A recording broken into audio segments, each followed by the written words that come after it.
बिस्मिल्लाहिर्रहमानिर्रहीम। अस्सलाम वालेकुम। कैसे हैं आप लोग? उम्मीद है कि सब खैरियत से होंगे। तो मैं काफ़ी दिनों के बाद आज आ चुकी हूँ फाइनली। और अब हम जो है 9th क्लास की बायोलॉजी स्टार्ट करने वाले हैं। ठीक है, टोटल उसमें 9th की बुक में 9 चैप्टर है, जिसमें से ये हम लोग चैप्टर 1 से स्टार्ट करेंगे। चैप्टर 1 है जिसका नाम है इंट्रोडक्शन टू बायोलॉजी। ठीक है, तो ये चैप्टर का नाम है इंट्रोडक्शन, मतलब तारुफ, और बायोलॉजी तो बायोलॉजी का तारुफ। तो सबसे पहले हमें ये देखना होगा कि बायोलॉजी का मतलब क्या है। ठीक है, क्योंकि हम इसी के इंट्रोडक्शन के बारे में बेसिक जो इसका तारुफ है वो पढ़ने वाले हैं, इसी वजह से हमें इसको समझना ज़रूरी है। तो बायोलॉजी मतलब क्या है? बायोलॉजी जो है ये ग्रीक वर्ड है। ठीक है, ग्रीक वर्ड से मिलके बना है ये। बायोज मतलब होता है लाइफ और लोगोज मतलब होता है स्टडी। तो बायोलॉजी जो है ये इन दो वर्ड से मिलके बना है।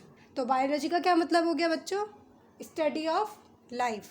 ठीक है, स्टडी ऑफ लाइफ भी कह सकते हैं या स्टडी ऑफ लिविंग ऑर्गेनिज्म, यानी कि ज़िंदगी के बारे में पढ़ना। सिंपल, अगर मैं सिंपल वर्डिंग में बोलूँ, इसको कहते हैं बायोलॉजी। अब यहाँ पे लिखा हुआ है कि लाइफ क्या है, व्हाट इज़ लाइफ। अगर आप अपनी 9th की बुक देखेंगे तो उसमें यही सीक्वेंस से ही आता जाएगा। मैंने यहाँ पे शॉर्ट बस की पॉइंट्स में लिखा है आपको समझाने के लिए। ठीक है, बाकी आप अपनी बुक में से देख सकते हो।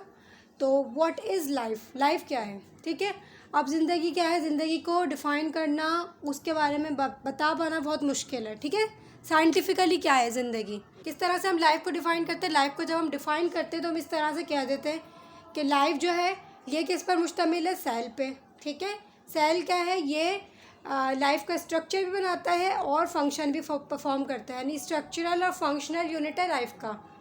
ठीक है, तो ये कह देते हैं हम जब हम लाइफ को डिफ़ाइन करने वाले होते हैं। लेकिन वैसे लाइफ को प्रॉपरली डिफ़ाइन नहीं किया जा सकता कि लाइफ है क्या। लेकिन एक तरीका है कि जो लिविंग ऑर्गेनिज्म है, यानी कि जानदार, वो चीज़ है जिनके अंदर लाइफ मौजूद है। ठीक है, एनिमेट थिंग्स।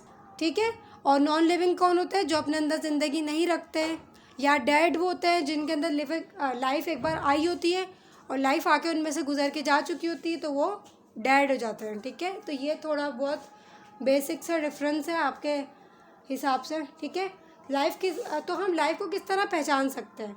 लिविंग ऑर्गेनिज्म के अंदर जो भी फंक्शंस चल रहे होते हैं ना, कि वो खाना खा रहे हैं तो उनके अंदर डाइजेशन हो रही है। ठीक है, जो खाना वो डाइजेस्ट नहीं कर पा रहे हैं, हज़म नहीं हो पा रहा, तो वो उनकी उसकी एक्सक्रीशन हो रही है। वो खाना, अनवांटेड चीज़ें उनकी बॉडी से बाहर निकल जाती हैं। वो सांस लेते हैं। ठीक है, ऑक्सीजन अंदर लेते हैं, कार्बन डाइऑक्साइड बाहर निकालते हैं। उनकी बॉडी के अंदर केमिकल रिएक्शंस चल रहे हैं, चीज़ें बन रही हैं, टूट रही हैं। ठीक है, वो एनर्जी हासिल कर रहे हैं। वो अपने अंदर की चेंजेस को, उनकी बॉडी के अंदर जो तब्दीली आ रही हैं और बॉडी के बाहर जो चेंजेस है, इन्वायरमेंट में जो तब्दीली आ रही हैं, उसको वो क्या कर रहे हैं? उसको वो रिस्पॉन्ड कर रहे हैं। सही है, और इसके अलावा जो है वो रिप्रोडक्शन कर रहे हैं, यानी अपने ऑफस्प्रिंग बच्चे जो है वो प्रोड्यूस कर रहे हैं। तो ये भी जो है वो लिविंग ऑर्गेनिज्म जो है उनकी खुसूसियात है। ये जितने भी फंक्शंस हैं ना उनकी बॉडी में चल रहे हैं, तो ये लाइफ को बता सकते हैं। ठीक है, लाइफ को हम कैसे डिफ़ाइन कर सकते हैं? जो भी फंक्शंस चल रहे होते हैं लिविंग ऑर्गेनिज्म के अंदर, अगर हम उनको डिफ़ाइन करेंगे तो अल्टीमेटली लाइफ जो है वो डिफ़ाइन हो जाएगी। ठीक है, क्योंकि जो भी अगर उनके अंदर फंक्शन चल रहे तो उससे हमें ये पता चलेगा कि हाँ, ये प्रॉपरली इनकी बॉडी फंक्शन कर रही है, ये ज़िंदा हैं, इनके अंदर लाइफ है, प्रॉपरली इनके हर चीज़ वक्त पर हो रही है। ठीक है, तो थोड़ा बहुत इससे हमें लाइफ के बारे में आइडिया मिल जाता है। इसके अलावा अगर हम फिर से बायोलॉजी की तरफ आ जाते हैं, तो बायोलॉजी का अगर हम देखें तो बायोलॉजी को हमने 3 मेजर डिविजन्स के अंदर डिवाइड किया है।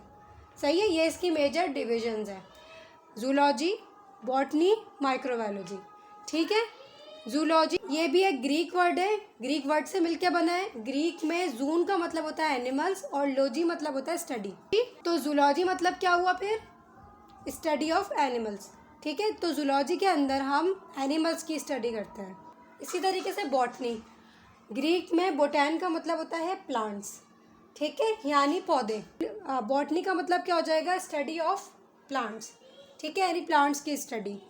अब तीसरी ब्रांच, अब ये तो प्लांट्स की स्टडी, एनिमल्स की स्टडी होगा। अब ये तीसरी माइक्रोबायोलॉजी, यानी ये तो बिल्कुल ही अलग आ गई है।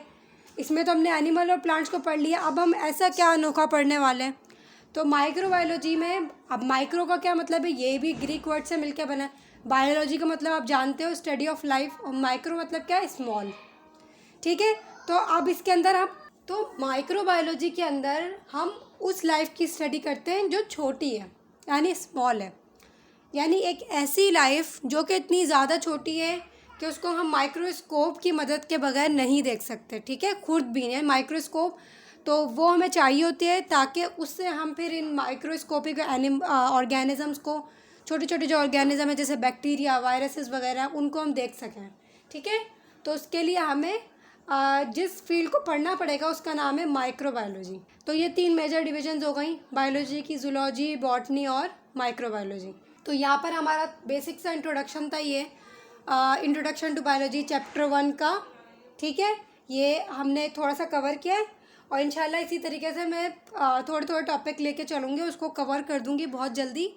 तो मेरे साथ बने रहिएगा आप, और वीडियोज़ जो है देखते रहिएगा, और प्लीज़ सब्सक्राइब भी कर लीजिएगा अगर आपको पसंद आए तो, और इसको अपने फ्रेंड्स एंड फैमिली के साथ भी शेयर कीजिएगा, अपने दोस्तों के साथ लाजमी शेयर करें। ठीक है, क्योंकि अभी 9th के भी एग्ज़ाम्स होने वाले हैं कुछ महीनों बाद, तो इसलिए आप शेयर करें, खुद भी देखें, दूसरों के साथ भी शेयर करें, ताकि आपका भी फ़ायदा हो और दूसरों का भी फ़ायदा हो।